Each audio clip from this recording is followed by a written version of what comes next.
Scrutiny Committee, 1st of July 2020. Members present: Councillor Andy Tatchell, Chair; Councillor Marcus Johnston, Vice Chair; Councillors Baker, Comys, Ferrier, Fewings, Foster, Gill, Khan, Shabana, Lishman, Gordon, Loam, Mihana, Kate, Royal and Townsend. In attendance is Councillor Margaret Lishman. Officers: Lukman Patel, Chief Operating Officer; Paul Gattrell, Head of Housing and Development Control; Rob Dobson, Head of Policy and Engagement; Asad Mushtaq, Head of Finance and Property; Howard Hamilton-Smith, Finance Manager; Imelda Grady, Democracy Officer; Christine Wood, Democracy Officer; and Alison McEwen, Democracy Officer. Thank you, Chair. It's over to you. Thank you. Welcome everybody to the meeting. Item 1, apologies for absence. Yes, Chair, we've got apologies from Mick Cartledge. All right, thank you. Item 2, minutes of the last meeting. We've just been discussing the amendments that Councillor Fewings was wanting to make. Anybody else? Can I have those moved as a record with those relevant amendments? Chair. Thank you, Marcus. Seconded. I'll second. Thank you. Item 3, additional items of business. Chair, there are a couple of additional items of business tonight. One is the Q4 performance report 2019 and 2020, and also the report on the temporary accommodation for the homeless households, and they'll be taken as items 11 and 12 on the agenda. Thank you. Declarations of interest. Sorry, Chair, just before you move on, it's Councillor Townsend here, and those additional items of business. Have we actually got the reports for the Q4 monitoring or whatever it is? Yes, it's in the supplementary agenda that's come out to you. Yeah, it was one, when I looked on the key decisions coming up, I thought it was one that you might want to look at. There are a couple on there that you almost will be certain to want to look at, but we were constrained by time, and because the September reports haven't yet been published, but that one I thought we'd do traditionally look at it and thought it might be a good idea. As Imelda says, it's in the supplement. I totally agree with that they should be looked at, because it was a question I had, but I seem to be short of a supplement. Councillor Townsend, just to clarify, they were issued as a supplement on Modern Gov. They were also couriered out to members, I believe. Yeah. No. The only one that hasn't been carried out is the homelessness one, which went out today to the executive, and which Paul Gattrell will talk members through at the end of the meeting. If you've got the document with item 10 and 11 in, Mark, it's in the back of that second document. I haven't. That's what I'm saying. Right. And I've just had a look behind front door to see if Courier's been today with any documents, but I haven't got anything. Now I appreciate I might be the only one, but that's the situation. But just to jump in, it's Andy Fewings here. I haven't had them couriered either. I do have them available on the ModGov app, and I'm using my computer rather than my iPad, so I'm able to look at it, but I haven't received anything in a hard copy. Just, can I be clear? Have some members received them hard copies and some members haven't? Is that correct? It's Leanne. I didn't receive mine hard copied, but I did receive 2 copies of the public document pack for the scrutiny meeting. I think the 2 documents, although they both said public document on them, weren't necessarily that. And if it was only Mark that had missed it, I would suggest that that might be connected with last night's accident down his road. But if it's wider, then there's obviously another problem. Well, there were 2 public documents in the pack that I received, and the scorecard was in the second document of the 2. Yeah, that was what I got. That is what Sorry, should have Chair. happened. Sorry, Yeah. Chair. I'm Yeah. misinterpreted. When you said Q4 monitoring and reporting, I did think you meant a finance report. Oh, no. You obviously don't. You mean performance. So I do apologise for stopping the meeting. Okay. I can confirm I have the Q4 performance report. Great. Panic over. Excellent. So that takes us up to exclusion of the public. For That's the agenda, Chair. Yeah. Public question time. Run on, Chair. No. Now, item 7, key decisions. Having looked at the key decisions, and members can obviously scan to where we are with that. The homeless report did seem as though we would want to bring that to tonight's meeting, so I've requested that, and obviously that is now item 12 on the agenda. There are a couple others on there, but they're September, and when I inquired about them, the reports haven't actually been written yet. So really I suppose the only alternative with that, I mean, we do have the ability to call in, or you could actually have bring forward the 21st meeting if you thought it was necessary and just have a one item agenda. But I'll take members' views on that. It's the single-use plastics and the other one that I'm talking about. I'm a bit confused, I have to say, Andy. Can you just be a bit clearer on what you're asking us, please? Yeah. If you look at the diary of key decisions coming up, B. Right. Where will I find that? Because I've got so many different things in front. Oh, yes, I've got it. Yeah, right. you got it. Agenda item 7. Right. That's Okay. it, yeah. Yeah. And if you look towards the back of your pad number 1, it gives you the diary of the key decisions that the executive are going to take as the summer rolls on. Yeah, and got it. Quite obviously, the housing report was one which we wanted. As it's imminently going to the executive, then the report was ready, so we put that on the agenda. If you go a bit farther down there, there's the contact centre dilapidation, single-use plastics. I did inquire, thinking that perhaps committee members would be interested. I'm sure they are. The difficulty with that is that it's not going through to the executive until September, and of course the reports aren't finalised or written yet.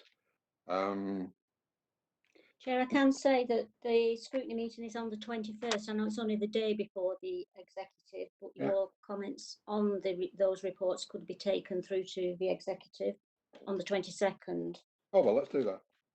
Is that okay? Yeah, I mean, it is a bit sort of later than we would have regarded as being ideal, but as long as we can examine and debate them and put the comments into the executive, then it's not long.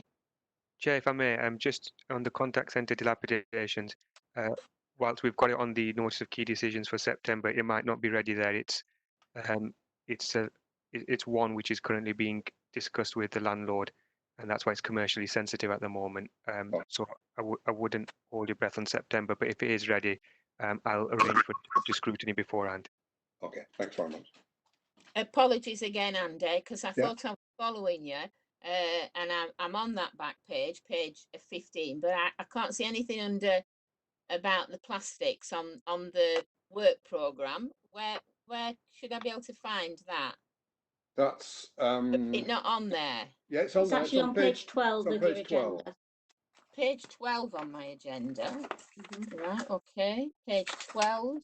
I seem to have got 9, 10, and then agenda item 7. Yes, and that's then it. Agenda item 7, is it? It is, yes. Oh, I found it. Fine, thank you. I was looking on the wrong. Chair. Can I just ask as well, in future, I found that some of the stuff that came out was really small type. And even with my glasses on, I found it really hard to read. With those questions on the other one as well, if we can try and do it a little bit bigger type, please, that would be really helpful. It'd be really helpful. Thank you. Thank you. Chair, Councillor Townsend has requested to speak. Okay, Mark. Thank you, Chair. I think what I'm just going to raise are things that actually aren't on the forward plan rather than things that are just as a matter of concern.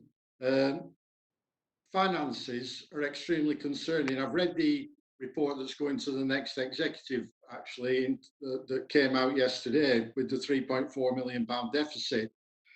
What is really concerning to me is that it's going to be September before full council gets the chance to look at last year's outturn, which will be nearly 6 months after the year end.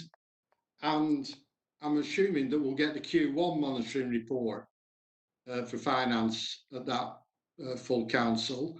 And when you think about what's going on with finances around, not just in our authority, but all other authorities, for us to have such a gap, we're going to be halfway through the year before we even have a chance to look at the finances, and it could potentially be too late by the time we get to that point.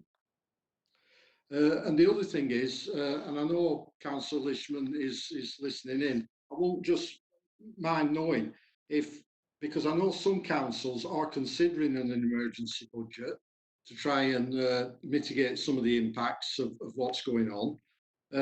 And obviously it doesn't say whether we're considering an emergency budget within this forward plan, but I would like to know whether that is a consideration that we might be going through over these next couple of months. Thank you, Chair. Is that something you could answer, Maggie? I think at the moment we're putting options together. I note what Mark is saying about the time lag. Part of that time lag regarding the end of year account is the fact that all of that has been put back by the people that we present the accounts to, as I'm sure Assad will give more detail on. Regarding the options and whether we go for an emergency budget, I think like a lot of councils, and listening to the LGA this week, it's coming across as well, is we're actually waiting to some extent to see what the government is going to do in terms of providing further support for council, and whether it would be wise at this stage to be considering an emergency budget looking at cutting services potentially when we don't know what's in the future for us. So I think, yes, it's one of those options, and we may well look to have an emergency council if we need to do so, but at the moment it's very much an option appraisal, and I'd hand over to Assad to see if he's content with my description of events at the position at the current time. Thank you. Thanks, thanks Maggie. Yeah, thanks, Chair. Just to reiterate what Maggie said about the emergency budget, it is something that is under review at all points throughout this crisis, because I think as Maggie says, there's a lot of variabilities here, and I think because there's so many variables in terms of funding, in terms of where we are with income, in terms of where we are with collection rates and expenditure. Before we take serious decisions that could impact on services, we need to be sure that we are at a position where the sort of plan that we put in place is proportionate to the impact on the council. I still think it's a little bit early at the moment to be pushing the button on something like an emergency budget, because, as I say, we are still waiting further tranches of funding from government or another payment from government, which could be significant in terms of helping us get through this period. There's also the issue around how the economy gets through these next few months and what impact that is, if it's better or potentially if it's even worse. So there's a lot of variables, and we are monitoring them. But as I say, if we're in a clear position, a clear forecast position where there's very limited amount we can do, or very limited amount of funding that we can rely on externally, which has either come in and we're not going to get any more, then I think it's more of a kind of pressing option. And just going back to the first point around the timings of the reports. In a normal year, we present the outturn report to the executive in July.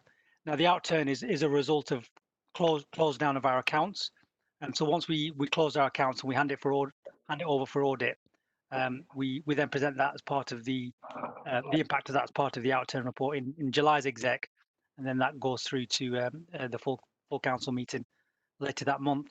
And because of the response to COVID, all our efforts have been on supporting the council through that. And the governments have recognised that all councils will be in that position as well. So they've delayed the statutory deadline. So normally we have to produce our accounts by the end of May. They've now pushed that back down to the end of September. So we've delayed the outturn report for a month to August in terms of the exec report, and that's when we'll publish it, because that's when we'll have a final outturn.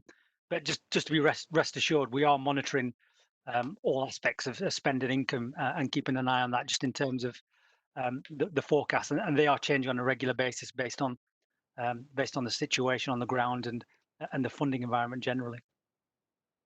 Just finally, I'd say that with regards to some of the important factors like rates of collection, etc., there will be some detail in my executive report as well that will also put some flesh on the bones. But I'm also happy to have a discussion anytime with Mark about what's going on. But at the present time, as I say, I think it's too early to be looking at an emergency budget, but it's definitely on the cards. Thank you. Thank you. Chair. Yeah. Sorry, Councillor Fewings has requested to speak. Okay. Andrew? Thank you, Chair. Just a really quick one. I'd mentioned a couple of scrutiny meetings before this, that the single-use plastics item, we're happy, given that COVID-19 has happened, we're happy for that to be pushed back later in the year if people need to prioritise, keeping residents safe. But what it would be useful at this stage, because a number of months have passed since I made that comment, is to just understand whether we are deferring it or not, just so that people have some certainty of what's on their to-do list between now and September. Thank you. Can I make a suggestion to members to clear it up? I mean, obviously the finance report coming in August to the executive is an important one. The dates that are there for scrutiny under normal circumstances will be fine, but this year it's been skewed by COVID. How would members feel about one item? We could actually make it two after what Andy just said. One item agenda meeting for that finance report that's going to the executive in August, perhaps in the week before, once the report has been composed. And if you like to make it a bit more meaningful, providing the one plastic report has been done by then, we could put that in the mix and perhaps pick them both up in a meeting early August. Would that be something acceptable to members? I think that's a good suggestion as a way forward. How would Mark and Andy feel about that, having brought up those two topics? Chair, I just want to clarify which finance report, because obviously there's one being published now that's going to next executive, that was published yesterday. Are you talking about us having a special scrutiny to monitor for the Q1 monitoring? Yeah. Well, yes, I was, because that would not. I mean, if what the problem is because of the gap in the calendar, then we aren't looking at the. I mean, obviously, if there's an emergency one, then we'll kick in and find a date and do it before the emergency one comes in. It's just basically a case that I would like every member of scrutiny to feel that we'd actually looked at the financial reports going to the executive in the proper way that we would do. Now, whether that's to have a meeting early, well, when is the executive meeting next week? Is it Tuesday? Because we'd struggle to get that in between now and then, quite obviously. If there was something going that was meaningful in September, in August, as we've just been mentioned by Assad, and we could perhaps stick one in early August. Do you want to leave it with us to see when those decisions are coming up, with a commitment to try to slot in a scrutiny meeting to look at those papers before they go to the executive, as long as it's physically possible? Chair, I'm supportive of us having a meeting to discuss the state of the finances, absolutely. I just think we need to work out, rather than perhaps us trying to work it out right here, right now, where's the best time to do that. Perhaps we should just take that outside of the meeting and work it out properly to make sure it coincides with executive meetings and council meetings. I think that's good sense. Yeah, I'm happy that we do that, and Lukman, Assad and I will undertake to try and work out a timeline and then work out how you can fit into that as a scrutiny committee. Thank you. That's good business. Thank you for that. Councillor requested to speak, Chair. Sorry, a part of clarification, because your question made me think I hadn't explained myself properly, Chair, if that's okay. Yeah. So what I was saying is that it feels like to me, given that we've had so much, urgent business because of COVID and keeping residents safe, that climate emergency working group still doesn't. We still don't have capacity or bandwidth to do that. So if it was thought that we needed more time to deal with the single-use plastics thing as the proposer of the motion, I'm happy for that to move back and to fall down in the priority list given all the important finance stuff that we've just discussed. But I just want clarification if that is happening or not, so we can just be prepared for it. That's all. Thank you, Andrew. I think, yes, we'll take that, but we'll obviously keep an eye on it and keep it on the agenda for future meetings as an item of importance. Can I move on to? Sorry, Chair. Councillor Pate has requested to speak, and I think Lukman also wishes to speak. Okay. Thank you. It was just a very brief one. To say that right at the end of the scrutiny year last year, I did say that I didn't think we had enough meetings scheduled in last year when we were trying to do things on an ad hoc basis. And I think outside of this meeting, I would think it might be a good idea for us to look at some extra slots that we could get in advance that fit in with the executive as it is today, as the schedule is today. And maybe try and get a little bit of advance notice. If we don't have any business for them, that's great, we can cancel those. But I do think it's only fair to people to try and give them a wee bit of notice. And secondly, I think if we are pushing back the plastics, Andy's been very generous in saying that, and obviously he's been realistic as well, that it's obviously going to slip down the priorities list. But in fairness to Andy, it really does need to have a schedule. We can't just keep pushing it back. We need to have made a decision on at what point we're going to look at it. Thank you. Fine. Take all that on board, Leanne. And I think when we get to the work programme, we'll look at that and try and make it a bit more concrete so that we don't, as you say, keep pushing it farther down the road. Item 8. Sorry, Lukman wanted to Lukman, speak. come on. Yeah. No, just to clarify, we'll work with members to prepare a revised timetable for scrutiny so that the monitoring report and the outturn reports in September can be adequately considered by the scrutiny committee. That's our intention. With regards to Councillor Fewings' question, thank you, and suggestion, well received. We will try and bring that report to the September scrutiny and full council meeting, because it has been long overdue. But if other priorities do take over, we will liaise with Councillor Fewings. I know there hasn't been a lot of dialogue with him, and I can only apologise for that. But I will keep Councillor Fewings in the picture in that regard. Thank you. Thank you. I mean, just to say to Leanne, I mean, this is not the first time, and I understand trying to align the meetings. Once or twice we've actually moved the agenda around over previous years. Obviously, this year is a little bit different, and actually doing it in this way doesn't help at all. But we'll have a good look at that and see what we can do. Item 8, the scrutiny review groups. Members will remember that in the last municipal year we were looking at 2 or 3, but the one that we actually didn't finish off was the Calico examination. Calico did give us certain assurances which in the long run weren't delivered in any case, but there was a feeling amongst members that even though somebody from Calico had been to see us, that the position hadn't improved at all. In fact, it had got worse. So the suggestion would be that we, I know we put some of the scrutiny review groups on the back burner with COVID-19 being there, and obviously our attention's got to be concentrated there. But this seemed to be one that wasn't going away, that needed seeing through. So it's as a suggestion to the committee that we actually follow this through, and we create a working group, as we've done with other topics in the past, and perhaps officers will put out in the next few days for volunteers to actually be on that working group.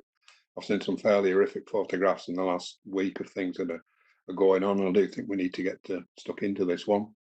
I'll open it up for members' comments, but like I say, my suggestion is that we actually have an ongoing working group on this, which will come back and report to Scrutiny full committee, and then we'll take that on to wherever it needs to go, whether it be the executive or to Calico themselves. I'll open that up for discussion. Andy, yeah, I'm totally in agreement that we should have a review group on this Calico situation. So yes, yes, and I'd like to be on that committee. Thanks, Sam. Yeah, Andy, I'd agree with that as well. Thanks, Marcus. Can I leave it where any of the 17 members who would like to volunteer for that working group, let's Imelda or Alison know in the next few days, and then we'll talk about a calendar of meetings and obviously pulling Calico in and going about the business. Andy, can I suggest that we send an email around asking for volunteers as well? Well, it's obviously, as it's a scrutiny, it will be limited to the 17 members. Of course, I meant the 17 members of this committee. Oh yes, yeah, not, yeah, not no, that's fine. Happy if, with that. If everyone who's on this committee could have an email, that would be helpful. Fine. Anybody else on that before I move on? No? Okay. There are no requests to speak, Chair. Oh, sorry, I've just received one. All right. It was just to ask, as a follow-up from one of the questions that I asked on the last meeting. We've got on the 21st September the Leisure Trust annual report, but we were told that we were going to be getting some information about how, obviously they've been hit very, very hard, and they were going to look at a plan for reshaping and how it had impacted their finances. Is that going to be a separate, because that's a huge bit of information for us, if you see what I mean. Looking at the annual report was big enough last year without trying to combine it with looking at how they are going to respond to the situation. Well, going off 8, if we move the second half of 8 onto 10, because that's about COVID, and so it's 10, so we'll move that. The work programme, what is being brought up there by Leanne, is actually pertinent to the work programme on the 21st of September. If members have got the papers.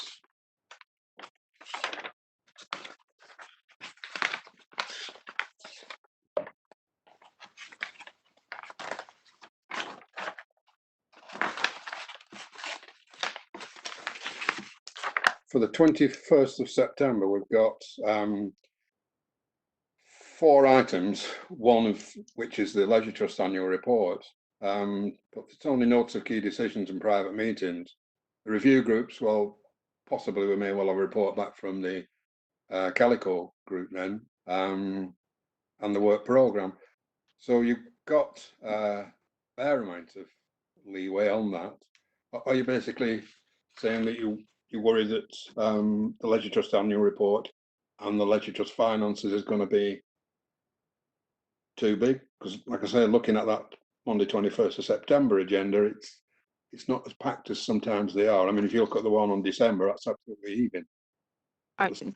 Just to clarify, it's on the it was one of the questions that I asked previously, and the response to that question says that it will be a piece of work that will be coming to council, and I'm assuming by that it comes to scrutiny at some point for us to talk about. But last year, when Gerard came with the Leisure Trust annual report, we did feel like it had not been given the time that it should have been, because we had an awful lot of questions for him, and it felt like we could have sat for another half an hour, say, and ask more. So what I'm thinking is, I don't know when this piece of work that's mentioned in the response to my questions is due to come. It may be by September, but actually it might be too soon for them to do that. It might be that that piece of work can't come till December. I wouldn't know without somebody giving me a bit of guidance. Okay. Thank you. Have you? I can clarify that if you want, Councillor Tatchell. That's where I was going. In terms of the Leisure Trust, we're working with the Leisure Trust naturally in terms of looking through what options and their finances. Once those finances are available, and if there needs to be any service realignment change or otherwise, that will be naturally put forward to the executive first. That will be on a notice of key decisions. And members can request to bring it to scrutiny, and I don't think the executive will have any issues with it to being brought forward to scrutiny, and it's the right thing to do. It might be incorporated as part of a wider report. So we discussed earlier Mark's question about an emergency budget. So if there's an emergency budget, that won't be the only item on the agenda. There'll be a few other things. I do feel it's a little premature just to sort of look at what the Leisure Trust budget, etc., will look like without understanding our overall financial settlement and the Leisure Trust financial position.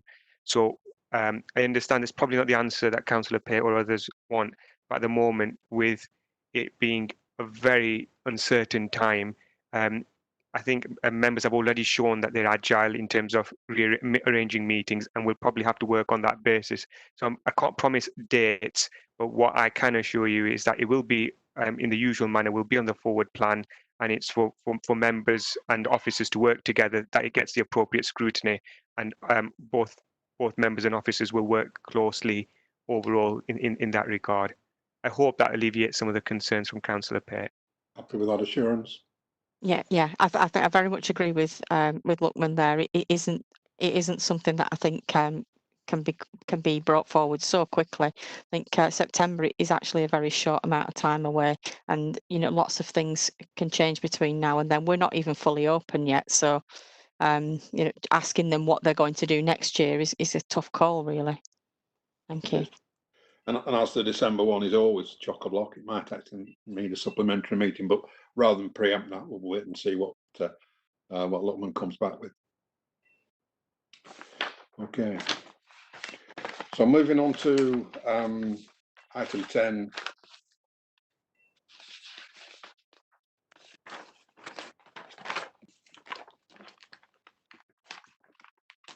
Which is the COVID-19 questions and answers.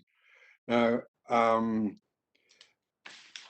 what I don't want to do is to get through this and somebody feel like they've either been shortchanged or they've not been able to bring in something that they actually wanted to. I know there were questions left over from last time, and officers have been good enough to put those into print form. I'm hoping everybody's got it there in front of them. Between pages 3 and 14 on the second set of documents are the questions that were posed by councillors and the responses from officers. I don't want to leave it solely to the individuals who asked the question, because people may well have looked at that in the meantime and be interested in some of the responses and some of the questions. And what I don't want to do either is to limit it only to that. I was talking to a councillor last week who said, well, I had a question, didn't occur to me on the night, but I'd like to sort of bring it in. So given that we've got a bit more time, I mean, we did have an hour's presentation last time, what I'd like to do is work through this document. If the question was put by somebody and they're happy with the response, and other members don't want to come in, then we'll move on, because I realise there are 11 pages of this, but some have only got one question on it. I think we've worked through those, and then if there's anybody got any questions that they would like to put, and haven't done yet, quite obviously, if an officer can answer it, that's fine. If they can't, we'll take it away and bring it back on the 21st of September. But I'd like to get to the end of this where we've actually gone through this subject and addressed it properly. So if we look at page 3, if you've got that in front of you. Can I just ask something, Andy? Yeah. Just for clarification. You've said that from page 3 right through, and it says at the top, these are all the questions raised or at or following the 10th of June scrutiny. It's just a point of clarification, really, because I raised a number of questions which are in our other document under my name, Councillor Foster, and there were 3 or 4 that I'd raised, which aren't in here at all. It doesn't matter that they're not in here, but I'm just clarifying that what you've said isn't just exactly correct, that there are other questions people asked, and they're in the other document that we have. Well, actually, I had you in mind when I actually said what I was just saying, because you contacted me and said I might have some other questions that weren't in that original tranche. I did suggest that perhaps if you got them into Alison, but either way, what I don't want to do is exclude anybody. So if when we've gone through the 11 pages, you feel there's a question there that you want to ask, or something that's been dealt with that you want to comment on or what have you, feel free, because we'll cover everything as far as we can. Okay. Thank you. So the first one is page 3. It's a question by Andy Fewins to Paul Gattro, and the question is there in front of you. I'll ask the sponsor. Are you okay? Well, I'll ask the sponsor first, Andy Fewins. Thank you, Chair. Yeah, I think I would just like a bit more of appreciate Paul Gattrell's answer, but just a bit more of a factual list of what the powers are for empty properties. I know it says the main power, but what I'm after, and I'm happy to receive this in writing as I confirmed last time, is a list of all of the powers and where they come from, so that we can just have clarity on what is available. And just, I know there's some reference there to how the selective licensing can help, but I just want to clarify, are there selective licensing powers that can be used against empty properties? Because selective licensing told me no, but in the presentation, there was a suggestion that yes, there are powers. So I just want, not does it help, are there powers that we can use from selective licensing for empty properties, and then also the other list. So I just want a factual list rather than an opinion, really. Okay. Are you okay with that, Paul? Can you provide that for Andy? Yeah, that's no problem, Chair. I can provide that. Thank you. Okay, Doc. Any other member before I move on the page? No? Okay. Page 4. There are 2 questions there by Mark Townsend and one by Andy Fewins, and the responses are laid out. Do any of the sponsors have any comment to make? Mark? I do, Chair, yeah. Just on, it's in the middle of the page, planning applications, are they being dealt with in the timescales expected? What I've got here is a huge contradiction between the documents, because in response, you can see there it says, unfortunately, the move to home working has resulted in a backlog. But then when I read the Q4 performance report that we're going to come up to later, it says performance for all planning applications was achieved.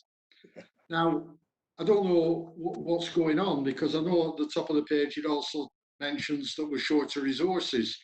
So I'm not quite sure what's going on in planning, because my experience is that we've got a planning application in our ward that's been outstanding, that's now, I think, 4 months late. And it says in there, if I've got any problems with any individual planning applications, to chase it up individually with the team. Well, I've done that 3 times and it's still outstanding. So I'm confused in what the performance of planning is between what's being stated here and what the Q4 performance report is saying. Thank you. Okay. Chair, Luckman wishes to speak, please. Okay, Luckman.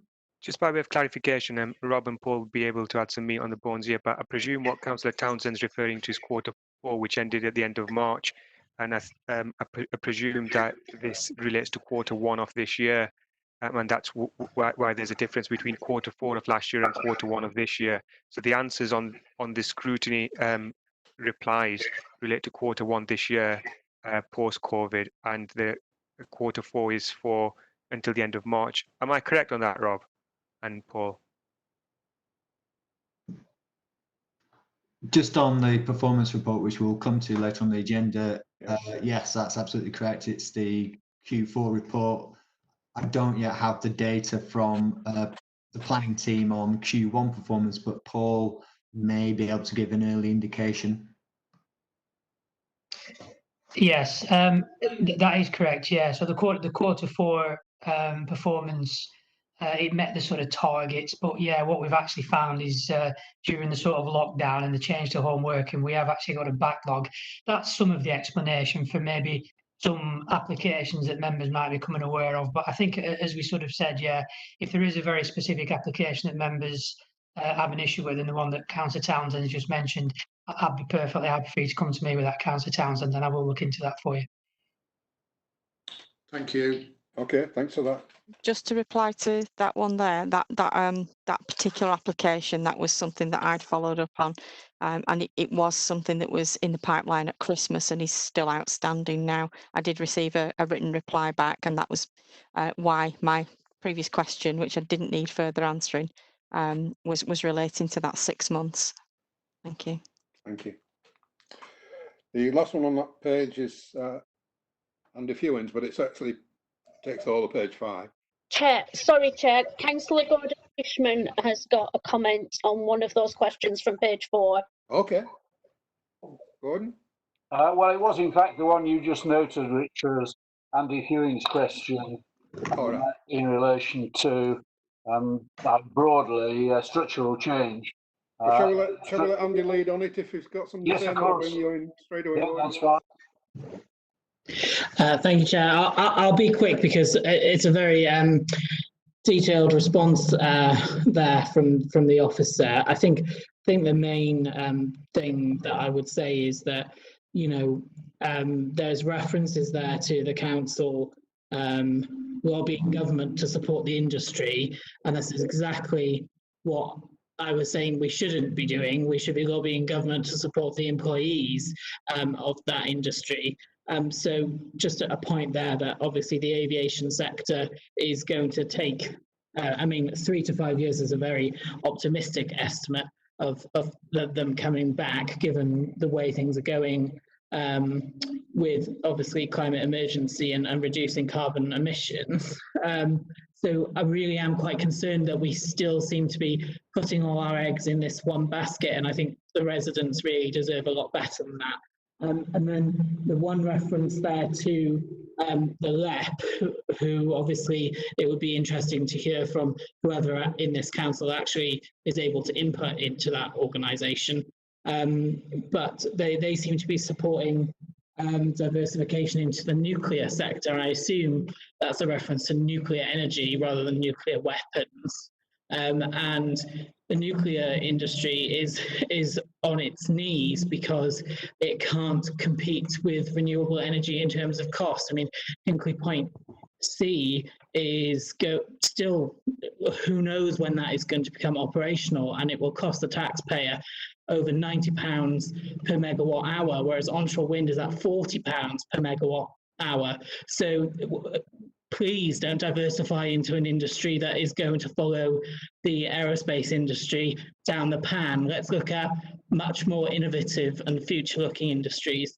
And I think there is reference to that, but I think more focus needs to be on it, and that's low carbon industry is really where we should be going.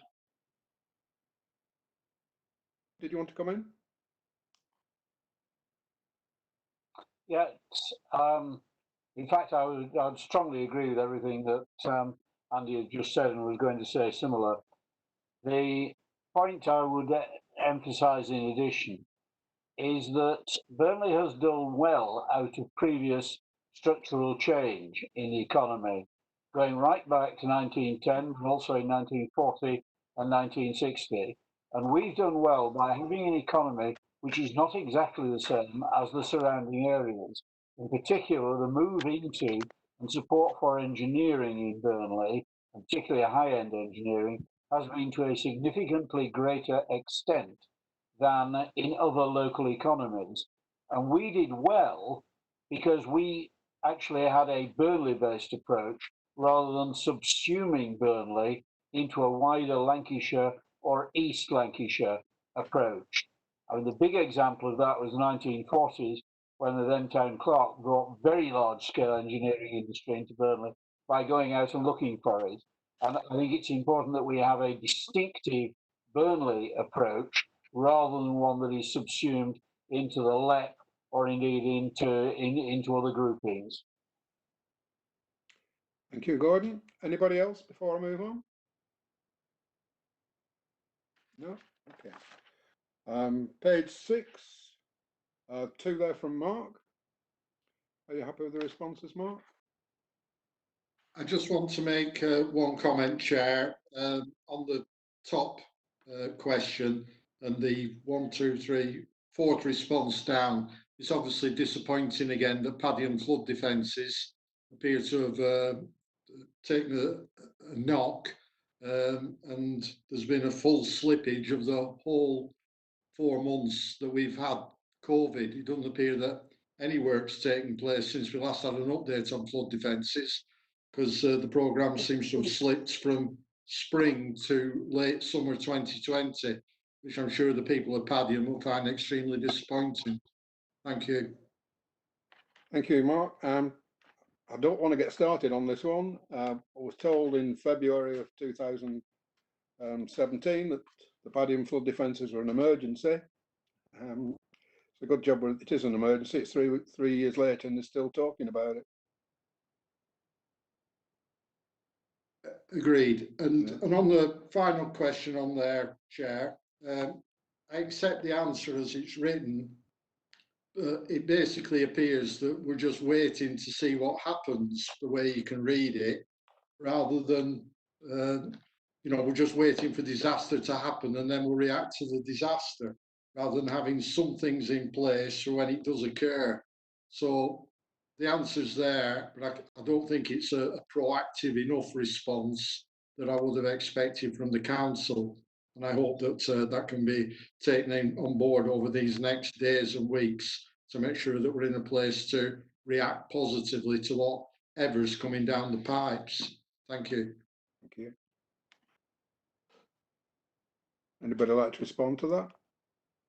Chair, if I may, it's look when obviously the Padiham flood defences, although it doesn't automatically straddle my area, I can confirm that I will let you have a more detailed response on where we are at this moment in time and where we'll be up to and what has caused the delay. I can assure you nothing has been a delay from the Borough Council's perspective, but as members are aware, it requires a multi-agency approach. Is a number of partners that we are working very closely with, and this is at the top of the officer's priority list, and we are using as much influence as we can. But I will get a detailed update for members of this committee. In terms of the proactive initiatives that Councillor Townsend is looking at in terms of are we waiting for things to happen in relation to furlough coming to an end and people falling off a cliff edge. That's not what we're looking at. And there is a lot of proactive work going on behind the scenes. That there are officers meeting with a wide range of partners to discuss future employment within the borough, because that is going to be a reality for many areas, and Burnley will not be shielded from that as well. So there are a lot of discussions taking place, and a more comprehensive update will be available shortly. At this moment in time, I don't have the full details, but I am involved in some of the discussions, especially around the youth and employment side, which I'm working on with a few partners as well. Thank you, Chair. Whitman. Just to Chair. say, yeah. Sorry, Councillor Gordon Lishman wanted to speak. Okay, can I just, before you do, Gordon, just clarify my comments about the Padiham floods? And it wasn't a criticism at all of the Borough Council or the County Council. They've both been excellent. And I know I've tried very, very hard. The Environmental Agency are the fly in the ointment. Their cure for everything is to hold a roadshow, and actually we're sick of roadshows in Padiham. Sorry, Gordon, you next. Yes, thanks, Andy. I wanted to make a more general point about infrastructure projects. I am delighted, and I think this may be the only time I ever say this, I'm delighted that Boris Johnson has succeeded in beating down his Chancellor's preference for austerity and is clearly going to be looking for a significant investment in a wide range of job creation and possibly job protection. In those circumstances, we should be ready with plans to take advantage of that as soon as possible. And it seems to me one area that many of us here have argued about in the past, which is likely to be a high priority in that, is retrofitting older homes in relation to issues around climate change and insulation. There was a significant amount in the Chancellor's last budget for that, and it is an obvious area for so-called shovel-ready spending in relation to infrastructure projects. And I would have thought that we should be planning so that we are in pole position to make bids for any sort of investment project that arises, but retrofitting older homes sounds to me like one that's likely to be a high priority. Yeah, yeah. Thank you. Any other member before I move on? There Okay. are no more. Oh, sorry, Councillor Townsend. Okay. Mark? Yeah, thank you, Chair. I know we've spoken on this item quite a bit, but Gordon's just gone into a new area there, and I think it's really quite interesting because yesterday, well, the end of last week, Lancashire County Council sent a plan to the Prime Minister called Redefining Lancashire, Our Approach to Recovery. And I was extremely disappointed with this council's input into that document, to say the least. It had one item in it as a shovel-ready project, which is Pioneer Place, which is basically something that this council had agreed 18 months ago. And basically it had a £3.7 million ask for it. And if all we're talking about is a 3.7 million ask for the massive issues that are going to arise out of COVID to try and keep as many people in work as we possibly can, I think it completely missed the target. And even just on a scrap of paper, 20 minutes before this meeting, I came up with various things that we could have had in there, like housing market renewal projects, which will add loads of people, or empty homes projects, energy efficiency projects in homes that Gordon has just talked about. We could have talked about Manchester Road Railway Station that this committee's talked about for ages, in terms of putting some shelters on the other side and getting Manchester Road Railway Station sorted out with disabled access. Empire Theatre could have even been in there. All sorts of ambitious things, but we ended up with just one project that was announced 18 months ago as a shovel-ready project. And if that's where we are as a council, I'm sure there's going to be many workers who are facing the prospect of redundancy in this town who are extremely disappointed with that response and what went into the Prime Minister as an ask from Burnley. Thanks, Chair. Thank you, Mark. Anybody want to react to that? Not just react, but I can give a response in relation to Councillor Townsend's speech in relation to it. There was a very short window of opportunity to put in bids with very strict criteria. Officers, although I wasn't personally involved in developing that bid, officers were working very closely to get the a project which met that criteria, and which was the one which this one was the one that was satisfied. You couldn't just lob in any sort of project immediately. It had very strict criteria which you had to meet, and it has to go through via the LEP. So I just want to clarify that it wasn't from an officer perspective, it wasn't from a lack of ambition. It was to put in projects which would meet the criteria that the government had set, and they were shovel ready, and they had to be able to be delivered by a certain date, and to have contracts in place, to have partners ready to deliver, and that there was strict criteria in that regard. Councillor Fewing to chair.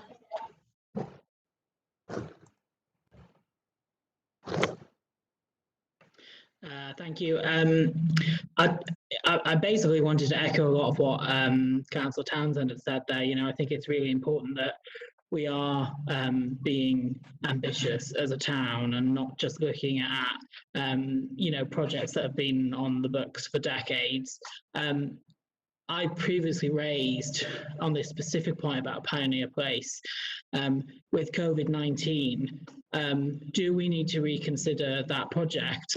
Should we be thinking about it? Because this is a restaurant and cinema complex. We have no idea when restaurants and cinemas are going to be able to go back to normal. And I think we have a duty of a fiduciary duty to the people of the town to reconsider this. And I think that Councillor Commis is the only person that, if I recall correctly, who voted against this when we voted on it in full council previously. And the main concern he had, which I agreed with, was, are we putting all this money into a project that might not be technology of the future? Now, we've had this big stark warning to reconsider this, and I'm worried that we're not doing it. And so what I would say is that maybe, as a scrutiny function, we should be thinking about that again and making sure that we're all happy to go ahead with it in relation to the new environment we find ourselves in. So that was my first point. My second point, in Luckman's explanation, we talk about the LEP again, and I'm getting a little bit concerned about this body, the LEP. I mean, who are they?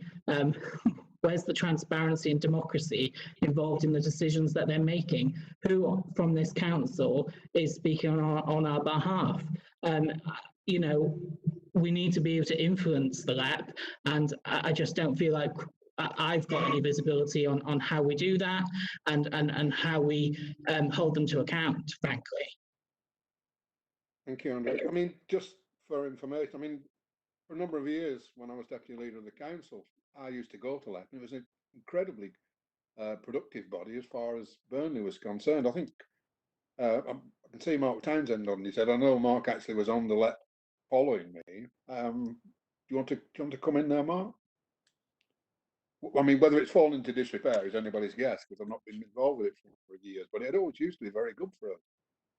Mark? Well, there's two things. One, I don't agree with Andy about Pioneer Place. So I still think that is a worthwhile project, and I would argue for it. Whether we wanted to review it or not, that's fine, but I still think there's a strong case for it. Regarding the LEP, Andy's absolutely right. We did used to have a voice on the LEP. For 5 years, I sat on the LEP board, and before me, Councillor Cooper, as she was then, sat on the LEP board. So we had a voice all the way through, and I know yourself, Chair, have been involved with the LEP before that. So you're right, we have lost our feel and touch around the LEP. The other thing is the LEP should be accountable. It has failed a governance review a couple of weeks ago. I pointed that out to all the leaders. There should have been a scrutiny committee from all councils who scrutinised the work of the LEP. That should have been set up 12 months ago. So Councillor Fewings is right to raise it, but there's far too much to go into here in terms of accountability and control of the LEP, and that all relates to combined authority decisions and things like that that are coming in the future. That's a lot bigger question than I think we can answer at this stage as we go through this report, Chair. Okay. Councillor Commis has requested to speak, Chair. Tom, want to speak? Thank you. This was just a quick one about Pioneer Place. As Andy says, I did vote against it at the time that it came up, but it passed otherwise unanimously. Subsequently to that, I did ask Assad what penalties financially would be in place if the council unilaterally pulled out of it. And the answer I got that it would be, potentially we'd be paying up to 200,000 to Maple Grove if we just pulled the plug on it. So to me, that would seem that it's not realistically an option to go back and review it from our side.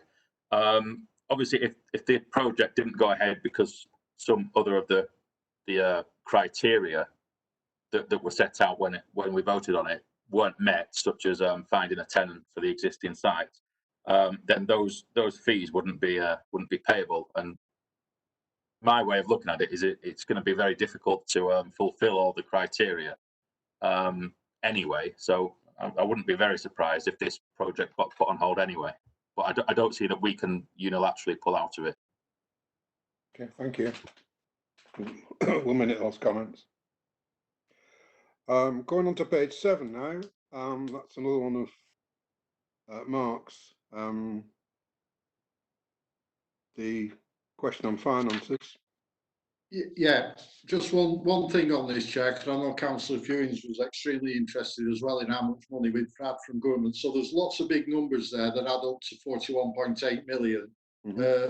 But from my reading of it and words I've had with the finance team, is that only 882,000 of it is basically unring-fenced money that we can just spend on day-to-day spending within the council, which is 2% of what we've actually received. All the rest is ring-fenced for specific purposes and going out to the community, most of it. Now, when you look at that, that basically is the equivalent of £10 per person for people in this borough, the 882,000. So that's all the governments have given us in terms to subsidise our way through this, £10 per person, which if you think we've been at this now for 14 weeks with lockdown and having to set everything up, that's 71 pence per week per person to date. So I think that's what everybody needs to understand of how we've been basically left completely in the lurch by this government and left to basically sink with a £3.4 million deficit at this moment in time. Thanks, Chair. Any other member? Am I allowed to say anything at this point? I know I'm not a scrutiny member. Am I okay to speak, Andy? Oh, of course. Thank you. I just wanted to say I absolutely agree with Mark on this one, and it's something that we are pushing for very much in terms of trying to get additional funding. It has been appalling so far, and what makes it hurt even more as a council is that I know our staff and our councillors have all been out working through the Burnley hub, supporting residents and doing lots of different things to help everybody. And I think there is an understanding that the government is relying on local council to deliver those services while devaluing what they do by not acknowledging the cost it is to the council during the COVID crisis. Thank you, Maggie. Anybody else before I move on? I haven't received any more requests, Chair. Okay. Moving on to page 8. There are 2 questions on there that I've got responses, but they're from both from Mark, both on financial basis. Do you want to, anything you want to add on that, Mark, or does any member want to come in on them?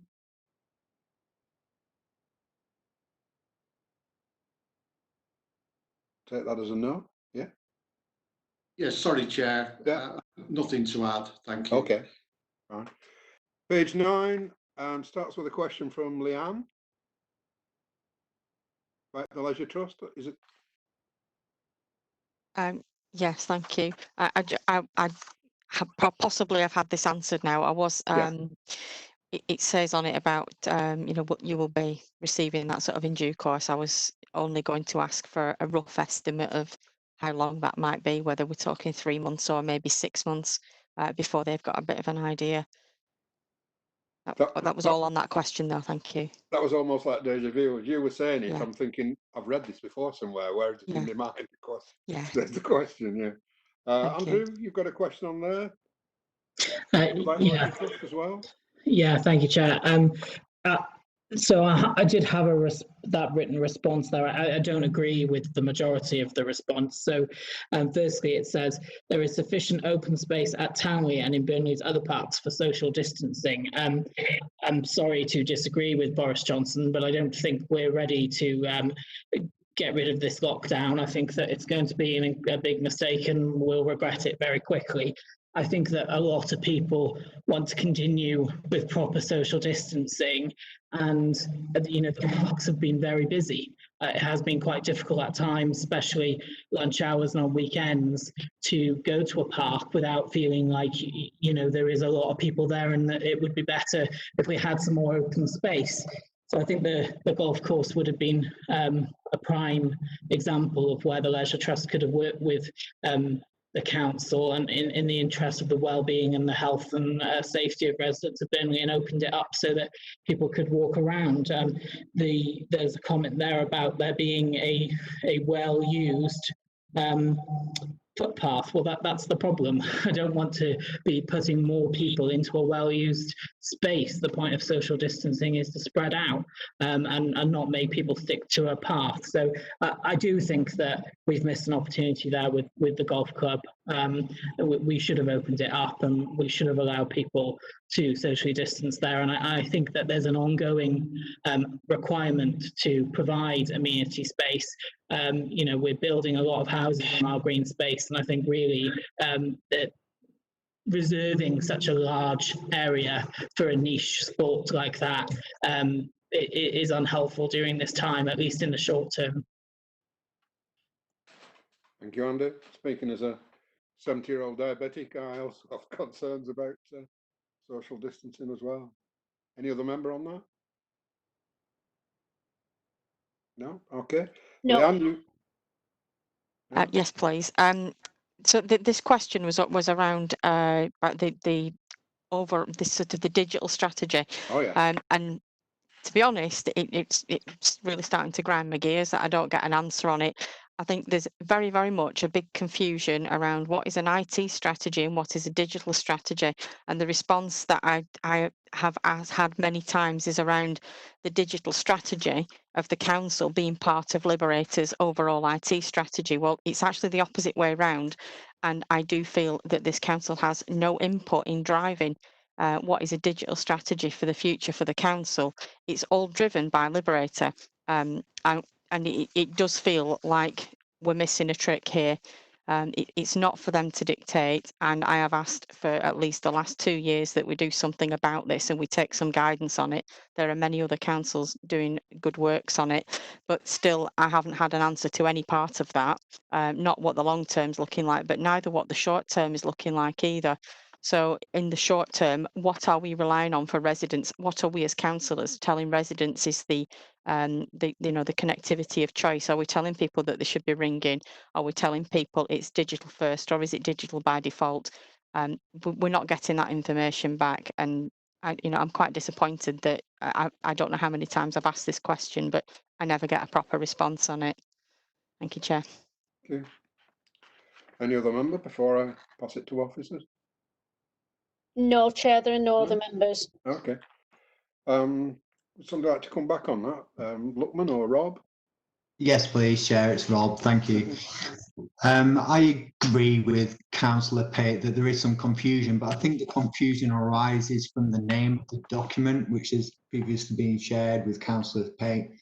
So the IT strategy, improperly named, is quite clearly a digital strategy. It doesn't talk about in any detail about when we're going to refresh our servers, for example, which is exactly the sort of thing that an IT strategy covers and which Liberator are responsible for. It also talks in a lot of detail about digital processes from end to end, from the customer's ability to transact with us online to us being able to take that digital record and handle it as efficiently as possible in a digital process in the back end. But what I certainly want to do, and I would love to involve Councillor Pate in this, is review the digital strategy. It is time to do that. If I have one note of caution, it's that in light of the council's budget position, what I think the council will look to do is get better value from its current investments in IT.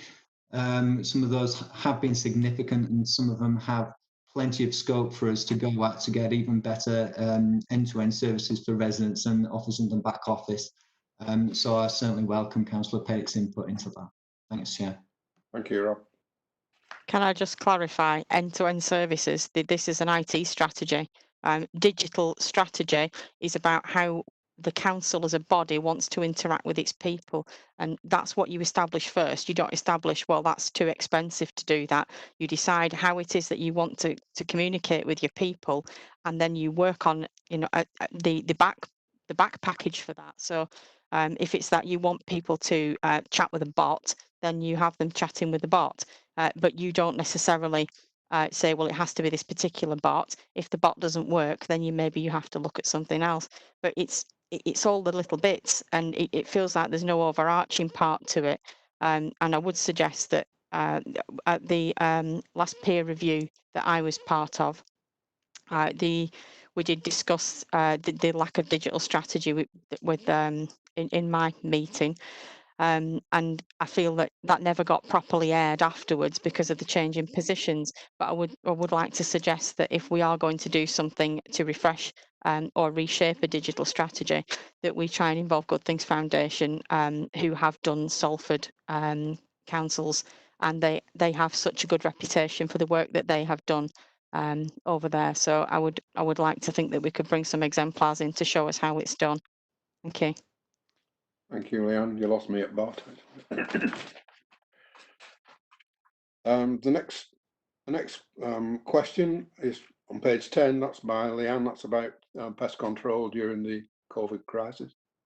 Are you happy with the response? Is there any comment you'd like to make? No, I think it was a really good response, and I think the team have been very, very good in providing a lot of verbal support over the phone to residents who are obviously quite panicked when they see vermin around properties, giving them assurance and advice on what to do. I think congratulations to them for a well done service there. Thank you for that. Any other member? No. Moving on to page 11. Leanne again, about the vulnerable children. I did get some part answer on this, but I think that this is going to be something that we're maybe needing to look at over the summer. B was obviously very concerned as well and raised similar questions. I think that there are children out there that we haven't identified as vulnerable, because by the time we get back in September, they will have been off school 6 months, some of those children. I mean, my little boy, he's just seen some children in the last 2 weeks. The first time in 3 months he's been out of this house and seen any outsiders. And, you know, it's what's going to happen to some of these people after they've been together for 6 months and people haven't had eyes on the kids is a big concern. So I'm liking to hope that from the response I got, which was that things were progressing, that people were continuing to look at this over the summer months. Thank you. Thank you.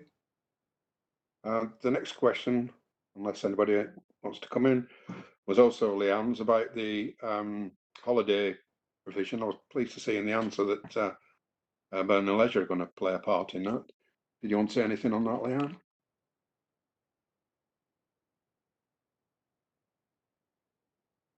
No, sorry, I lost my mic there. Oh. No, I'm happy with that, and it's, you know, it's very generous of Burnley Leisure to be offering up to do something, particularly as they, you know, they must have really struggled with getting themselves back on track. Thank you. Mm-hmm. And the last question on page 11 was Mark's about vulnerable children. You happy with the response? Do you want to comment? Well, I didn't get a response, Chair. I'm really looking to see if we have had a response back from Lancashire County Council. So, Rob, update us on that. Yep, certainly, Councillor. Through you, Chair. I got a response yesterday from the County Council. Unfortunately, I'm not able to give councillors the percentage of vulnerable people, but I can give you the overall numbers.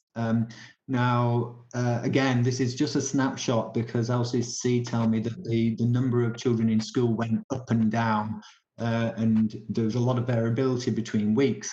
But in the week beginning the 15th of June, there were 285 what we might class as vulnerable children in schools across all settings: primary, special, secondary, nursery. Just a word on that. What the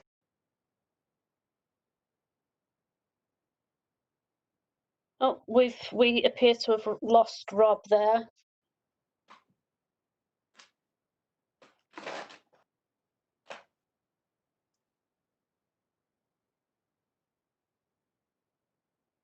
Shall we as move we- on and come back? Yeah, if we move on, he is still in the meeting, Chair, but we appear to have lost his audio. So if we move on, if he doesn't come back, we'll get that response circulated to members. Okay. Moving on to page 12, 2 questions on there, both from Leanne. Just on the first one, I think it didn't really say, do we now feel that professionals are now confident that the vulnerable people have now been identified in the main? I didn't get a response, but that might be for Rob if he's not got audio. Sorry, in terms of that, Leanne, in terms of what you say, professionals, what we did as a local authority is we went above and beyond the socially vulnerable list or the clinically vulnerable as defined by government. We also had a list prepared by LCC, which was a priority 1, priority 2, priority 3 list. And we also went with the primary care networks and we identified people that were vulnerable, which weren't on the government's list as well.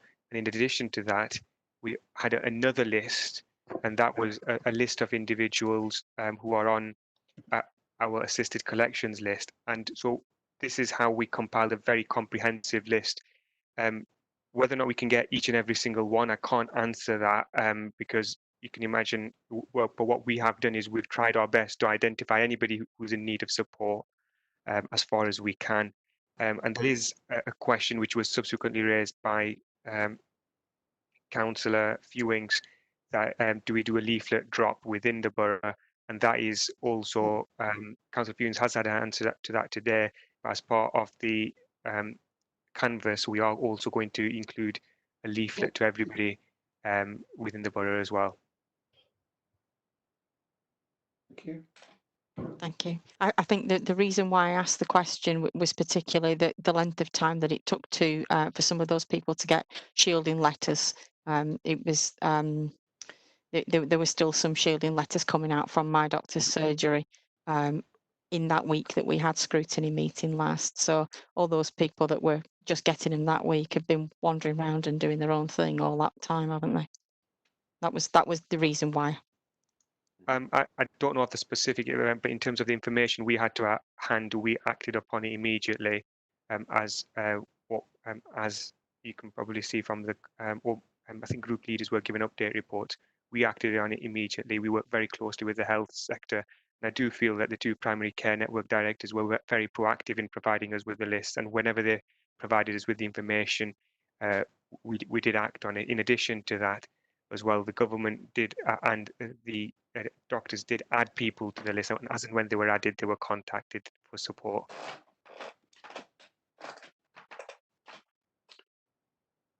Thank you. I think that the next question was. Sorry, Chair. Rob is back with us. I am apologies, everybody, and my internet connection went down. What I suggest I do is I share the detailed response that I had from LCC on the definition of vulnerable children, so I don't take up any more of the question time just now, if that's okay with you, Chair. Okay, you'll put that out in an email to everybody. Will do. Thank you. The one on page 12 that we haven't dealt with yet is the impact on the third sector. I mean, I suppose that's a bit like the jury's out, but anything you'd like to say on that, Leanne? Please. I was really looking for some specific information on Burnley's third sector organisations. This is more national. It's not necessarily that that the impact is a negative. There are some organisations that have changed the way that they work. So particularly, as an example, Charterhouse have gone from doing one thing, which is about vulnerable adults, coming to them during the day into their centre. So initially, you've got vulnerable adults that are no longer going to a centre. How are they coping with things? How is the charity working in that sort of sense? But on the other side of it, they've actually started doing something else, which is providing free meals for people who are vulnerable, and they are being delivered to their homes. So when things start to change and go back to normal, you know, there are a number of people there. If they go back to their old services, they won't be providing those meals. I think it's about looking at how things have changed, whether it's positive or negative impacts. But it's not just about the charities. This is about groups and organisations. But a lot of the responses is generally around about UK wide or England wide, rather than what the impact is for our local town. And it might be that possibly I should declare an interest there, as I'm a trustee at the CVS, but it might be that the local CVS it can give some more anecdotal information about how people have been affected. There was particularly one issue at the beginning where if you were a small organisation, a charity, and you'd been given 100% rate relief, you didn't qualify for the business grant of £10,000 because you don't claim small business rate relief, and there is a workaround for it. And I think now that they have adjusted things, but and initially there were issues for those organisations. So whilst it might look quite straightforward on paper, there were lots of things going on locally that that could impact on the third sector. But more local response was what I was looking for. Thank you. I see. Chair, if I may, in terms of the more local response, we are in regular contact with the CVS, and we are monitoring this position very, very closely. The difficulty at this moment in time, like with just the employment figures, is everybody is working tooth and nail really to get through the next few months, and that is not an exception with charities. They have been a real stalwart during this pandemic, and voluntary organisations generally within Burnley and beyond. When we do have any further analysis, and I think Councillor Pate will already probably get that being a trustee at the CVS, but just for your information, we are working very closely with the third sector, and we do engage with the CVS on a weekly and more than a weekly basis. It's even more regular contact than that, and it's at a senior level within the organisation as well as an operational level as well. Thank you, Lachlan. I mean, it does give you concern about organisations like Emmaus and Pendleside Hospice as to how they're going to get through this. But, on page 13, that's the next one is another one from Leanne. I think it's very self-explanatory, that, thank you. Yeah, you got that. About the wind up. Mark, about regarding UCLAN. Yeah, I think it's good news that UCLAN is still saying that we're likely to get to 4,000 students by 2025. That's the good news. The bit that is slightly concerning is where it says in the answer that the recruitment of foreign students will dip, but there will be an increase in domestic students. Now, I know that that might affect the accommodation on Sandygate, because we do know a lot of the domestic students are really quite local and travel in. So I'm just hoping that in the background, and I'm sure it's happening, is that somebody's continuing to monitor that business case against Sandygate and making sure that basically the numbers are still going to stack up on making sure that we're not leaving ourselves in a financial black hole through the students' accommodation. Thanks, Chair. I think that's a point well made. We don't want to be left holding the bird. Just give a quick update on that. In relation to that, members will be aware that the first year was modelled in at significantly less, bearing in mind where it was going to complete. As of a fortnight ago, the update I received that there was 25 expressions of interest for rooms. So that was good progress, notwithstanding the pandemic situation. But a more detailed update will probably be available more closer to the time, because the university system is still making its way through the pandemic as well. Thanks, Luckman. Thank you. The last one of the written ones is marked again. About services being, or bus services being cancelled or changed without notice. I just wonder if something come back from Lancashire County Council.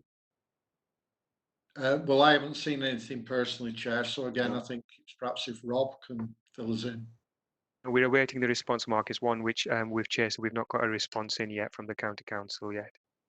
Okay, perhaps that can go out to all members when it comes back. Okay, so those are the written ones.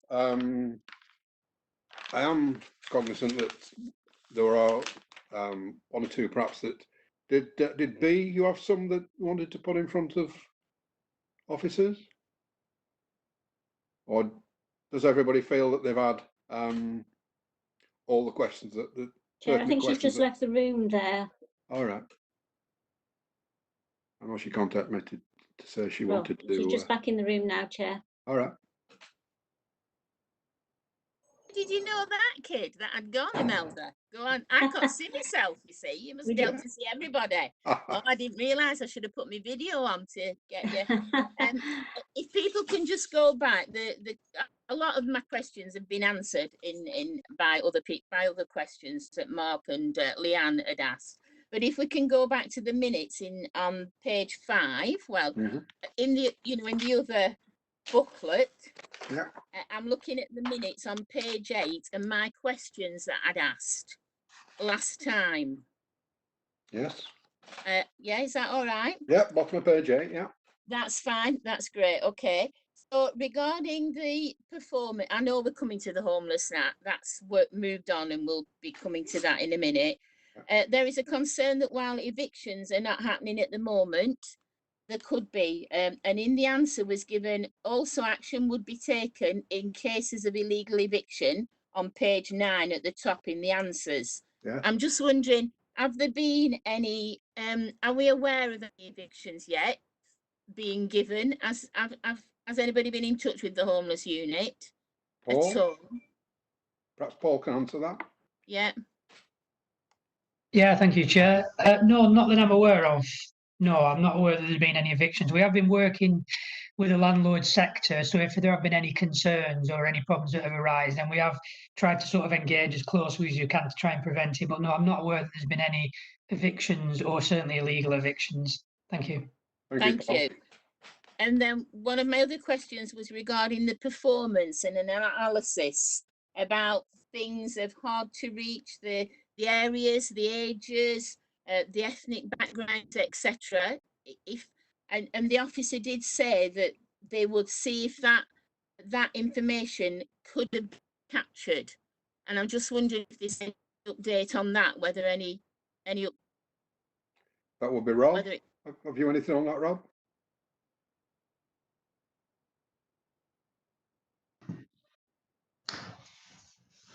Well, there isn't, unfortunately. The data that we have inside the customer relations management system that we use is based on data that we get from the CCG, the NHS, and that customer data essentially tells us that we have a person in need. It doesn't tell us anything about their ethnicity, for example. Their age. It does tell us about their age. And the areas that they come from. Sorry, B, go on. Areas that they come from as well. Does it say that? Can we capture that sort of information? Sorry, could you repeat that? Sorry, what? The areas where they live, the areas that they live in. Yes, we've got postcode data. One of the challenges we have, though, is that the sharing of this information comes with very, very strict parameters because it's patient data. And we're only able to use it for very, very specific purposes. Now, whilst within the Data Protection Act, there are you are able to use certain data for statistical purposes. We just have to be very, very careful before we start to use it for that purpose. And we would have to be absolutely sure that we could do the analysis on the characteristics that we do have, such as age and location. Yeah, I just think it would be helpful to have that sort of detail about who's been helped and in what way. Yeah, thank you, Rob. That's okay for me. That's okay for me, and everything else has been covered. Yeah. Right. Has anybody else, before we finish this session on COVID-19, is there anybody else who've got any more questions? I mean, officers can perhaps come back either privately or to the meeting on the 21st if anybody's got anything that they feel they should have raised rather than think about it tomorrow? I've before we not move on? received anything further. Oh, sorry, Chair, Councillor Townsend has just submitted a request. Okay. What? It's just what comes next, because I know what we were really interested in was obviously scrutinising the performance of the council through COVID, and I think we've done a great job over 2 meetings, Chair. What I think, well, certainly myself, and hopefully I'm speaking on behalf of other members as well, is really now what we're really interested in is the recovery plan, and how this is all now going to be taken forward over the next 3 months, 6 months, 12 months, to make sure that basically, you know, we're doing the absolute best for our residents over this next period. So it's turning lessons learned, what's happened so far, and then turning that into a comprehensive action plan across all areas to protect our residents. And, you know, I'm hoping that, you know, something emerges that we can, from the council, that we can look at over these next, well, over this coming period. I don't want to put a timescale on it because it needs to be done correctly rather than rushed. But certainly, I think we need to put some turbochargers behind it so that we get to that position. Thank you. Okay. Chair, I think Luckman would like to respond to that. Luckman? Thank you, Councillor Townsend. This is something we've been working quite closely with the exec on, and what the next stages to this is to put forward a strategy or a plan together, which we are currently compiling at the moment. We're looking at bringing forward an economic recovery strategy and a community recovery strategy, and if once that is on the executive's forward plan, going forward, it might be something that Scrutiny may want to look at. That might be a way forward if Councillor Townsend and others of this committee are in agreement. I think that's a very good idea. We'll have an agenda item on the 21st of September, looking back at how the summer's gone, but also looking back at where the plans are taking us. I think that's a good idea. Andy, could I just, I'd welcome that very much. There's a lot of work going on, and I'm very keen that this is something that we all take part in. As far as I'm concerned, this is all parties. This is not just the executive. This is everybody's problem, and it must be everybody's help to make the solution. So I'm very keen for it to come to scrutiny at the earliest opportunity. Thank you. Thank you, Maggie. Your comments are welcome. Okay, moving on to item 11, Q4 Performance Report 2019-20. Over to you, Rob. Thanks, Chair. So, as usual, I'll pull out some of the key highlights. And the first one is the first bullet point on the report. We achieved the lowest recorded result for staff sickness absence in the last financial year. Given the size of the workforce compared to what it was 10 years ago, just one individual who's off on long-term sick, sadly, can cause that indicator to go up. So we're very fortunate, and I'm pleased to report that staff have continued to show a great willingness to get themselves into work, and so it's the best ever result that we've had. Another highlight is the work of the Economy and Growth team. So by year end, through the support packages that this council provides, businesses are reporting that 129 jobs have been created and 47 had been safeguarded, so easily surpassing the targets of 25 jobs being created and 20 being safeguarded. And a final highlight I'd like to share is from Paul's team, the Housing and Development Control Unit. So the number of vacant properties brought back into use. So against the target of 80 in the last year, 94 properties were brought back into use. It's an increase of 10 compared with the previous year, and is almost double what was achieved 2 years ago. In terms of off-target performance. The contact centre unfortunately did miss its Q4 target for telephone responsiveness. So 71% of calls were answered within the target time against the target of 80.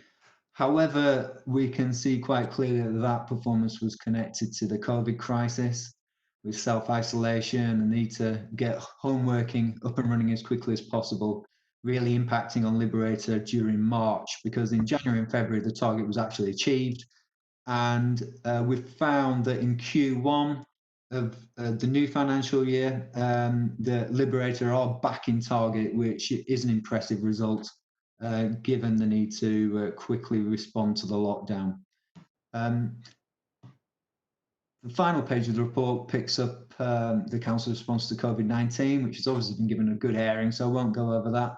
So I'll be pleased to take any questions or invite through you, Chair, any colleagues to answer any questions that members might have. Thank you. Thank you, Rob. Any member?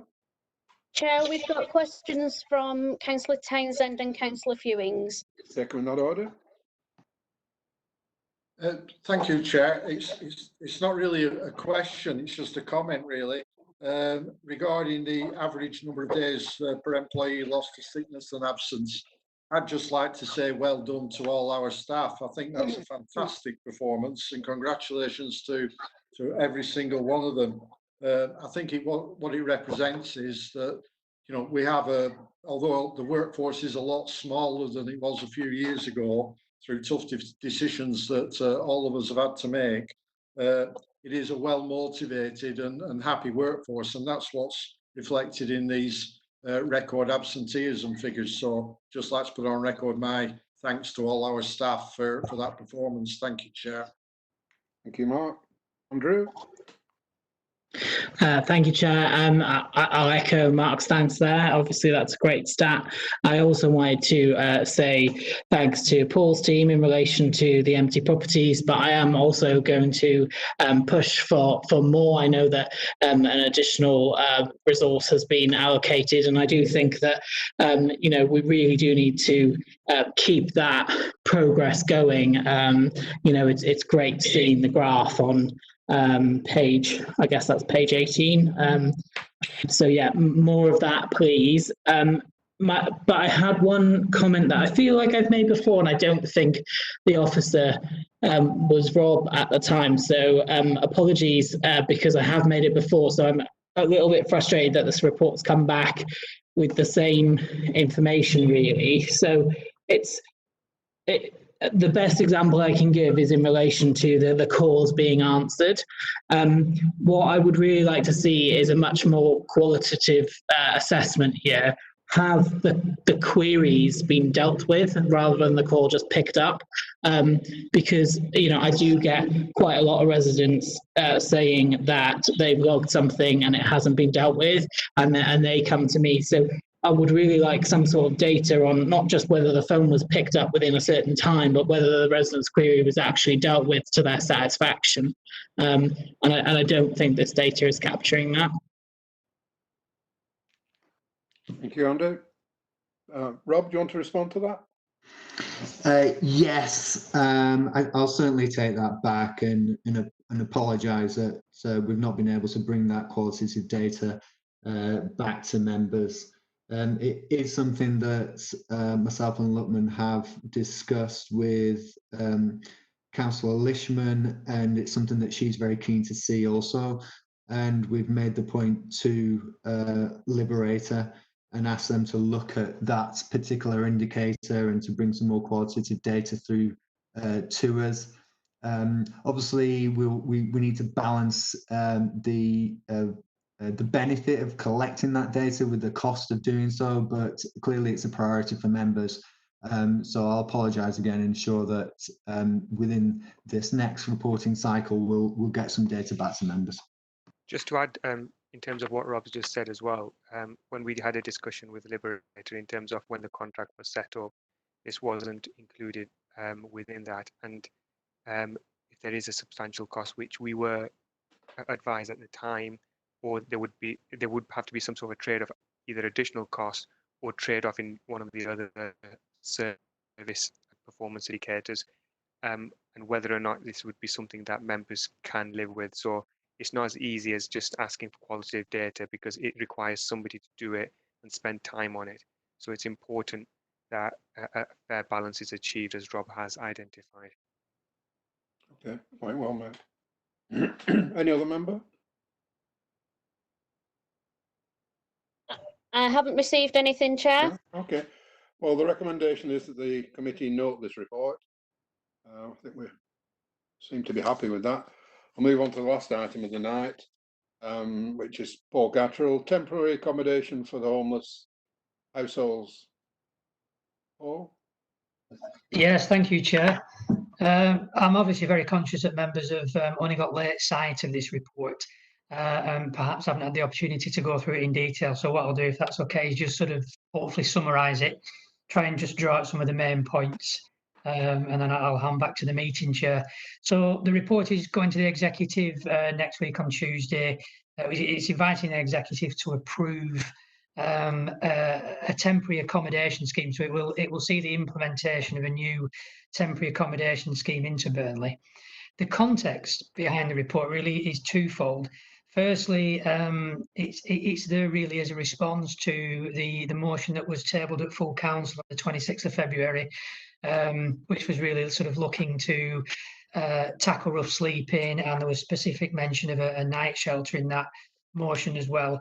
And then secondly, the other thing that officers have been sort of alive to over the recent months is that obviously members will probably be aware that we introduced some emergency housing at the beginning of the lockdown to sort of deal with the the pandemic, and to make sure that we had sufficient accommodation to get everybody off the streets, and every person and every household that presented as homeless to us, get them into accommodation, almost irrespective really of any other factors.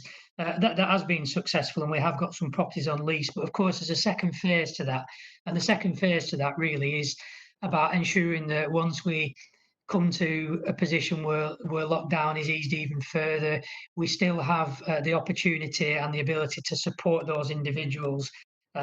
So what officers have done, taking account of the motion that went to full council, and obviously looking at the sort of current circumstances, is had a look at the sort of temporary accommodation provision. And one thing that we've identified that we've been kind of aware of for quite a while now really is a difficulty in direct access accommodation. And direct access accommodation is that kind of accommodation that's required when you have an immediate homeless crisis. In other words, somebody presents to the council or to one of our stakeholders or to an agency, basically saying that they don't have a roof over their head that night. That does include people who are rough sleeping, but it can also include people that have, been homeless for other reasons as well. Very often that kind of accommodation, local authorities will often go to hotel accommodation, bed and breakfast accommodation in the short term for a short period until you can bring people into, better housing really. There is a challenge in Burnley in terms of the availability of that type of accommodation. We do obviously work with Calico and other organisations, and we can access other housing schemes as direct access accommodation, but because of the demand for temporary accommodation, it is a real challenge. So just to sort of go through what the proposal is really, it would be 10 units of accommodation that will be fully furnished. It will be in dispersed housing across the borough. It will be self-contained housing, and it will also have a number of things really. One, it will have the availability of quite intensive housing support. So there'll be the opportunity for people who go into that accommodation to receive quite intensive housing support, and it will have a very strong element of direct access. And there's two ways that will be done. One is it's going to be available from 7 a.m. till 2 a.m. So really there'll be quite a long period of time when we can actually get people into that accommodation. And secondly, it's also going to, due to the way that it's going to be set up and managed, it's going to carry a slightly higher level of voids, and that's so that we can make sure that when we get to weekends or when we get to bank holidays and things like that, we can actually create accommodation that's available, so that if we do get that direct access, that emergency call for accommodation, we can meet that. And I suppose the other sort of main thing that I would say about the accommodation, and this probably does reflect back to the motion that went to full council, there was talk of a night shelter. this will provide direct access accommodation, but what it will also do, it will also provide the opportunity to work with people who access that accommodation to really kind of try and focus on breaking the cycle of homelessness and getting people into, you know, more sustainable, more appropriate housing. That could be supported housing. It could be people moving into their own tenancies. But it's about really, because the council has a statutory duty to you know, prevent homelessness as well as relieve it and deal with it.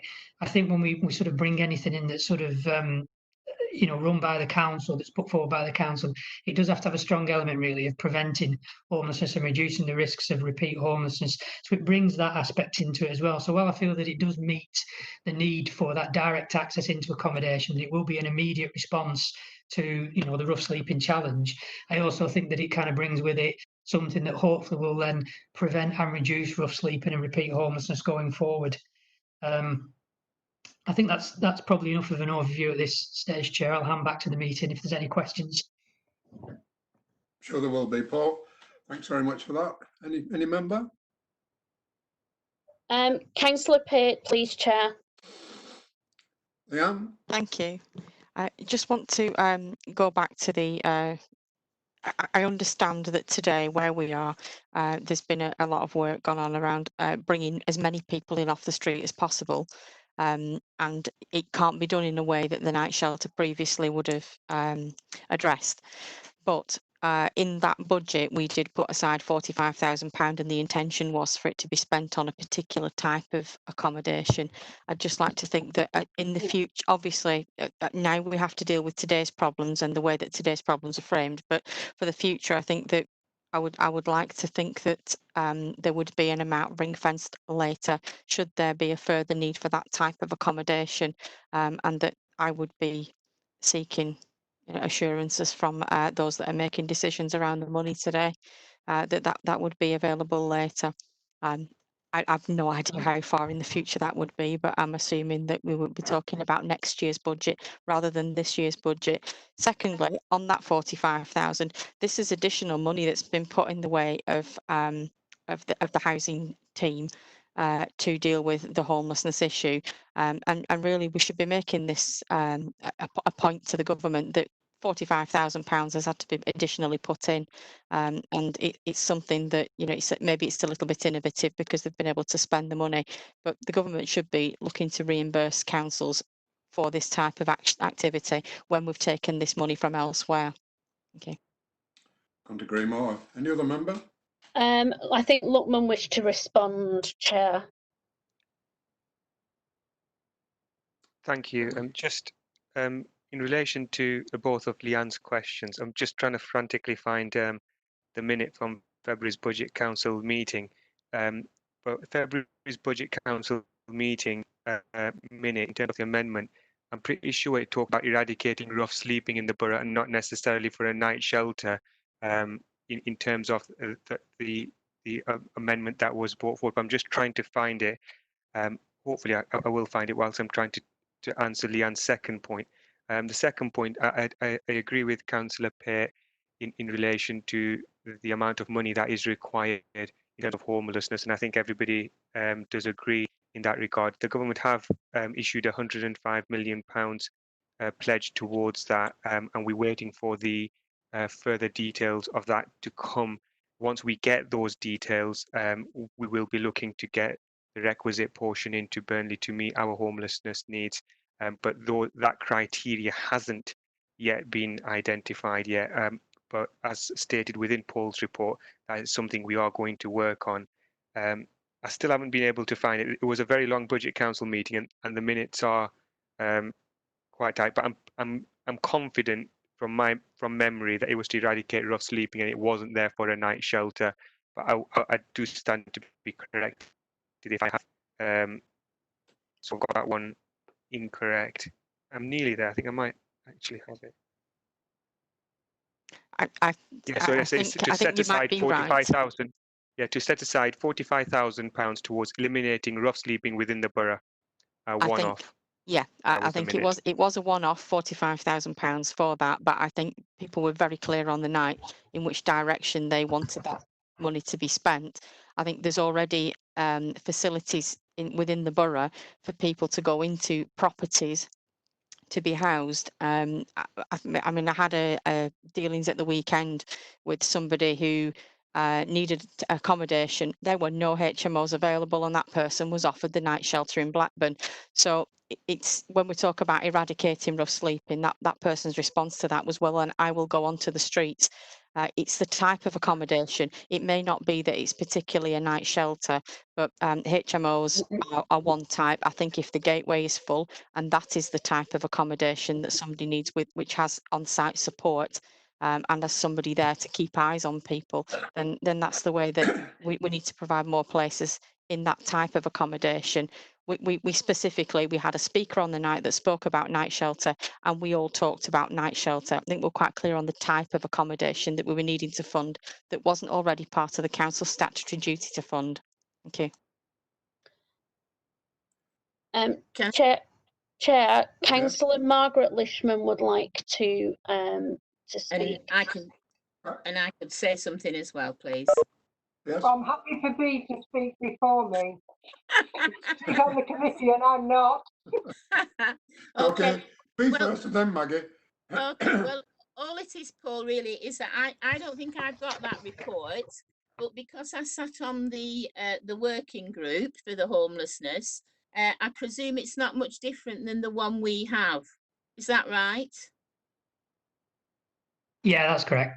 Yeah, okay, all right. Because I think to answer Leanne's concerns, really, those were very much talked in lots of detail about what we needed to provide was the step before what Gateway has. And that it was about, and I believe that this scheme can be called a bed for the night, that if people just turned up and were for all sorts of reasons, hadn't got anywhere to sleep that night, then they would be able to go into this accommodation without any sort of restrictions on or any hoops that they had to jump through or anything. And if the next day they did want to walk away, this is all sort of aligned to the way that night shelters work, sort of thing, then that would be okay. But if and from the experience of the housing department, the homelessness unit, who we know are very experienced in this area, they really felt very much so that people did want support and help in moving forward, so that would be offered as well. But that wouldn't be a condition of them being able to sleep there and have a safe place to sleep that was secure for the night. And that's the whole point of these, that it's the step before. So hopefully, and it was a very, a very detailed conversation that we had all about the needs. This is about meeting the needs of people who are on the streets in that sense. So I hope that answers your concerns, Leanne. Yeah. Maggie, did you want to come in? Yeah, Bea said what I want to say, because I think that element is absolutely critical. What we're trying to do is to provide an environment where people can go and have a night and then disappear and come back whenever they want to, if they want to come back again. Meeting that element of the night shelter stuff. But more importantly, when people decide that they want to engage, there is a wraparound service that can be able to meet those needs and help those people. So hopefully we're trying to do more than just provide the bed for the night, but also to provide something that can give them an enhanced service when they want to start to go for it, but not before. I'd also say that the homeless group doesn't consider that its work's done. No. And we will be watching this extremely carefully and taking reports on it and looking at what else we can do to address the issues around homelessness in the borough, and that group sees its future maybe coming up with different proposals in the future. And also to comment on Lutman, if the government give us the money, then we won't be using any of ours. I can assure you that. Thank you. That's all I wanted to say. And thank you for indulging me and allowing me to talk to you. as a committee. fine. I appreciate it. Thanks, Chair, I Maggie. think Anybody else? Councillor Pate wanted to respond. We've lost Councillor Johnston from the meeting. Right. Um, I think he got a bit wrapped away with Everton being in the lead. He got a bit. Leanne? It was just to say that, I mean, I think the issues when we first had them raised about night shelter, it wasn't about not having a night shelter to send somebody to. It was about not having that type of accommodation within the Burnley borough. And I think we shouldn't be sending our people outside of the borough. And it still feels like people are still going outside the borough, despite the fact that more accommodation has been provided during this difficult spell. I think that's the issue, is that the right type of accommodation is here, and it's here every night for every person that wants it, and that we don't have to say to them, well, sorry, all the HMOs are full tonight, you need to go to Blackburn. It was the Blackburn issue that was very, very much prevalent at the time. People didn't want to go outside the borough because this is where the support networks were. Yeah, that came across strongly on the night. I applaud the Homeless Working Party work and look forward to reports of theirs coming back through scrutiny as they've come this time. Any other member before we close the meeting? Just by way of clarification, if I may, in terms of that homelessness working group report, it's going to be on the executive agenda next week, and it's going to make its way to full council as well the following week. So that's just for members' information as well. Yeah, I saw it on the decisions coming up and asked for it to come in tonight, which I'm very pleased with, and it's been a good report. there are no other members that have requested to speak, Chair, and Councillor Johnston isn't rejoining. Okay. Well, thanks very much for everybody. I think it's been another good meeting. I know it's been a long one, and I won't make the mistake last time that I said safe journey home. Shall I say rather safe journey to the kitchen? Thanks again. Thank you. Thank you, Chair. Thank you. Thank you, Andy. Thank you. Thank you.